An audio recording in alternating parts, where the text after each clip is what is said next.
This video addresses the basics of like-kind exchanges. Section 1031 allows taxpayers to exchange assets of a like kind without having to recognize gain or loss on the transaction. Instead, the recognized gain or loss is deferred. Since like-kind loss transactions are rare, this video only covers gain transactions. To tackle like-kind exchange problems, you need to remember the definitions of amount realized, gain realized, and gain recognized. The amount realized is the value of money and property received in a transaction. The gain realized is the difference between the amount realized and a taxpayer's basis in the property. The gain recognized is the amount that is subject to tax. The question here is whether the taxpayer must recognize or pay tax on the realized gain. Let's start with an easy example. Owner A wants to exchange with B a rental house with a fair market value of $100,000 and a basis of $10,000 for a property worth $100,000. If A sold the property, there would be $90,000 of realized gain that would be recognized. By participating in a like-kind exchange, A can defer having to recognize the realized gain. Section 1031 achieves this by transferring the basis in the old property to the new property. Since this is an even exchange, owner A takes the new property with the old property's basis. The $90,000 realized gain is not recognized, but the unrecognized gain is preserved through the transferred basis. What happens when property is not solely of a like kind?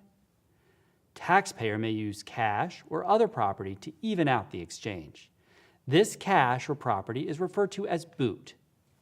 When boot is paid, taxpayer must recognize gain to the extent of boot received. Taxpayer is not, however, required to recognize more gain than is realized. So if the gain realized is less than the boot received, taxpayer pays tax on the gain realized.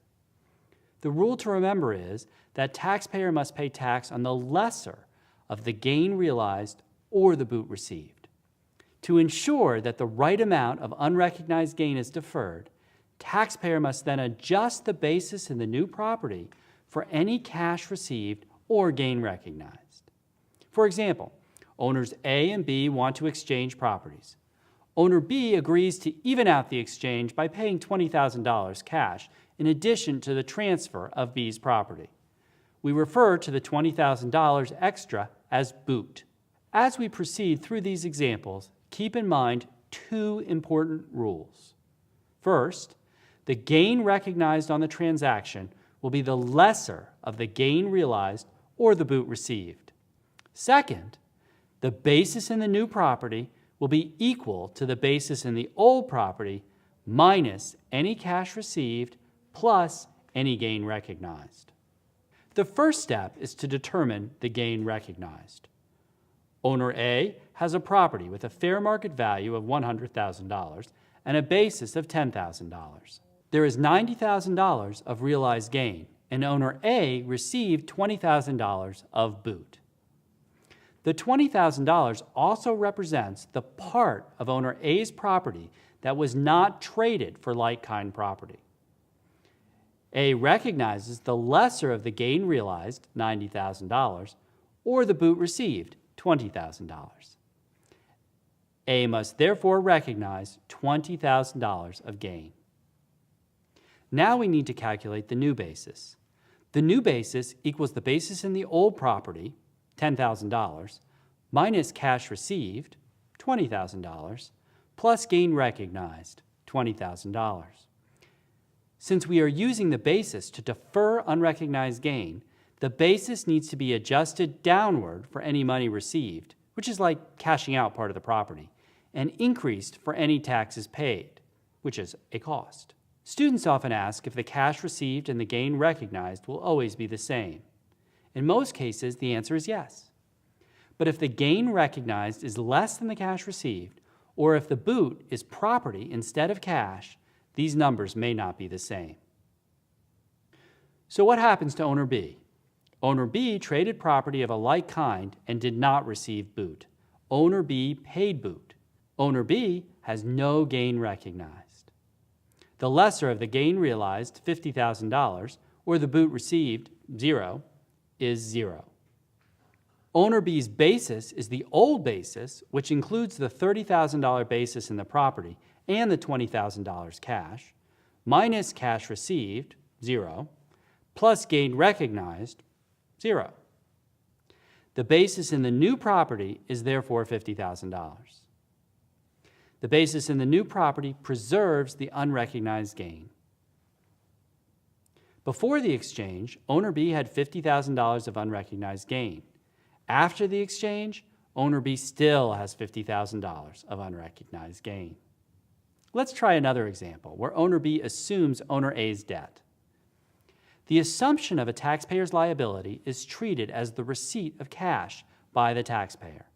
Thus, if owner B agrees to assume $10,000 of owner A's debt, it is as if owner B paid $10,000 of cash boot to owner A. What is A's gain recognized?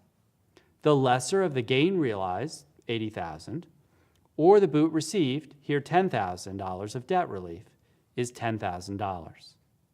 Owner A must therefore recognize $10,000 of gain. What about owner A's basis? The original basis is $20,000 minus cash received of $10,000 in the form of debt relief, plus $10,000 of gain recognized. The new basis is therefore $20,000.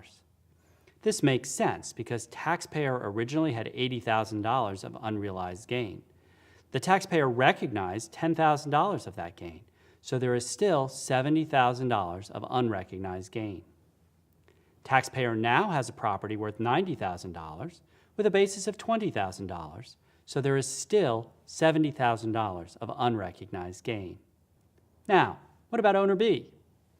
Owner B's gain recognized is the lesser of the gain realized or the boot received. Remember, owner B paid boot by assuming A's debt, so owner B recognizes no gain. What is owner B's new basis? Owner B's new basis is equal to the old basis of $60,000, which is the $50,000 basis plus the $10,000 of assumed debt, minus boot received, which is 0, plus gain recognized, which is 0. The new basis is therefore $60,000. When approaching like-kind problems, remember these main points. Gain recognized is the lesser of the gain realized or the boot received. The new basis is equal to the old basis minus any cash received plus any gain recognized. If a party assumes debt, it is treated as if that party paid cash boot.